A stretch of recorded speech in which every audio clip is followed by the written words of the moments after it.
Hello friends, എല്ലാവർക്കും അർച്ചന ചേച്ചി LLBയുടെ latest promo റിവ്യൂയിലേക്ക് സ്വാഗതം. അങ്ങനെ രുക്കു വാഷ്റൂമിനുള്ളിൽ കയറി കരഞ്ഞുകൊണ്ടിരിക്കുകയാണ്. കല്യാണ മുഹൂർത്തം 11:30 11:25 വരെ താൻ അച്ചുവിനെ കാത്തിരിക്കുമെന്നും അച്ചു വരുമെന്ന പ്രതീക്ഷയിലും രുക്കു ഇരിക്കുകയാണ്. എന്നാൽ ഒരു വോയിസ് മെസ്സേജ് അയച്ചിട്ട് പോലും അച്ചു തിരിച്ച് റിപ്ലൈയോ കോളോ ചെയ്യാത്തതിൽ രുക്കുവിന് ആകെ സങ്കടം വരുന്നുണ്ട്. തന്റെ കയ്യിലുള്ള ടാബ്ലറ്റ് എടുത്ത് പിടിച്ചുകൊണ്ട് രുക്കു പറയുന്നുണ്ട്, നാളെ അച്ചു നീ എന്നെ കൊണ്ടുപോകാൻ വന്നില്ലെങ്കിൽ ഇത് കഴിച്ച് ഞാൻ മരിക്കും. ഇതിൽ നിന്നും 2-3 ടാബ്ലറ്റ് എടുത്ത് കഴിച്ചാൽ നിമിഷങ്ങൾക്കകം പിടഞ്ഞ് ഞാൻ ചാവും. ദിലീപിനെ ഞാൻ എന്തായാലും വിവാഹം കഴിക്കില്ല എന്നൊക്കെ പറഞ്ഞ് വാഷ്റൂമിൽ അങ്ങനെ കരഞ്ഞുകൊണ്ട് നിൽക്കുകയാണ് രുക്കു. ആ സമയത്താണ് അങ്ങോട്ടേക്ക് ചന്ദ്ര വരുന്നത്. ചന്ദ്ര വന്നതറിഞ്ഞ് താൻ കുളിക്കുകയാണെന്ന് പറഞ്ഞ് ഷവറും ഓണാക്കി വെച്ചുകൊണ്ട് അതിന് ചോട്ടിൽ നിൽക്കുകയാണ് രുക്കു. ചന്ദ്രയാണെങ്കിൽ രുക്കുവിന്റെ ഈ മൗനത്തിന് പിന്നിൽ എന്തോ ഒരു ഗൂഢാലോചനയുണ്ടെന്നും അവൾ മനസ്സിൽ എന്തൊക്കെയോ പ്ലാൻ ചെയ്തിട്ടുണ്ടെന്നും അറിഞ്ഞുകൊണ്ട് രുക്കുവിന്റെ ഫോൺ എടുത്ത് ആ സമയം കൊണ്ട് നോക്കുകയാണ്. പിന്നീട് രുക്കുവിന്റെ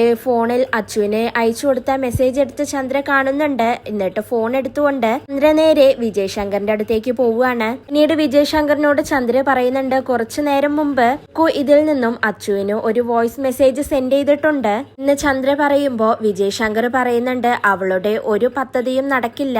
വിജയ് ശങ്കർ പറയുമ്പോ ചന്ദ്ര വീണ്ടും പറയുന്നുണ്ട്, അകത്തളത്തിലെ രഹസ്യം അങ്ങാടിയിലെത്തണ്ട, ഇവിടെ വെച്ച് തന്നെ ഇതിനൊരു തീർപ്പുണ്ടാക്കാമെന്ന് പറഞ്ഞ് ഇന്ദ്രയും വിജയ് ശങ്കറും വിമലയും സത്യനും എല്ലാവരും കൂടി രുക്കുവിന്റെ റൂമിലേക്ക് പോവുകയാണ്. ഇന്ദ്രയെയും വിമലയെയും കാണുന്ന രുക്കുവിന് ടെൻഷൻ ആവുന്നുണ്ട്. അപ്പോഴേക്കും വിജയ് ശങ്കർ പറയുന്നുണ്ട്, രുക്കു നിന്റെ പ്ലാനുകളൊന്നും നടക്കാൻ പോകുന്നില്ല, മറിച്ച് നീയും ദിലീപുമായുള്ള വിവാഹം നടക്കുമെന്ന് പറയുകയാണ്. പിന്നീട് റൂമിൽ നിന്ന് എല്ലാവരും തന്നെ പോകുന്നുണ്ടെങ്കിലും ചന്ദ്ര മാത്രം റൂമിന്റെ വാതിലിനരികിൽ ഒരു ചെയറിട്ടുകൊണ്ട് രുക്കുവിനെ അങ്ങനെ വീക്ഷിച്ചുകൊണ്ടിരിക്കുകയാണ്. കാണുന്ന രുക്കുവിന് ആകെ സങ്കടം വരുന്നുണ്ട്. ഇനിയൊന്നും ചെയ്യാൻ കഴിയില്ല എന്ന് ചിന്തിക്കുകയാണ് രുക്കു. പിന്നീട് അർച്ചന മുകുന്ദനോടും അനന്തുവിനോടും പറയുന്നുണ്ട്, ഇന്നൊരു ദിവസം എല്ലാവരും തന്നെ അച്ചുവിന് കാവലായി ഇവിടെ തന്നെ ഉണ്ടാവണം, അവനെ പുറത്തേക്ക് എങ്ങോട്ടും പോകാൻ സമ്മതിക്കരുത് എന്നൊക്കെ അർച്ചന അവരോട് പറയുന്നുണ്ട്. എന്നാൽ എല്ലാവരുടെയും കണ്ണു വെട്ടിച്ച് അച്ചു രുക്കുവിനെ കാണാനായി പുറത്തേക്ക് പോവുകയാണ്. രാത്രിയിൽ ആരും കാണാതെ തന്നെ ബൈക്കും എടുത്തുകൊണ്ട് അച്ചു രുക്കുവിന്റെ അടുത്തേക്ക് പോവുകയാണ്. ഇതോടുകൂടിയാണ് ഇന്നത്തെ പ്രമോ അവസാനിക്കുന്നത്.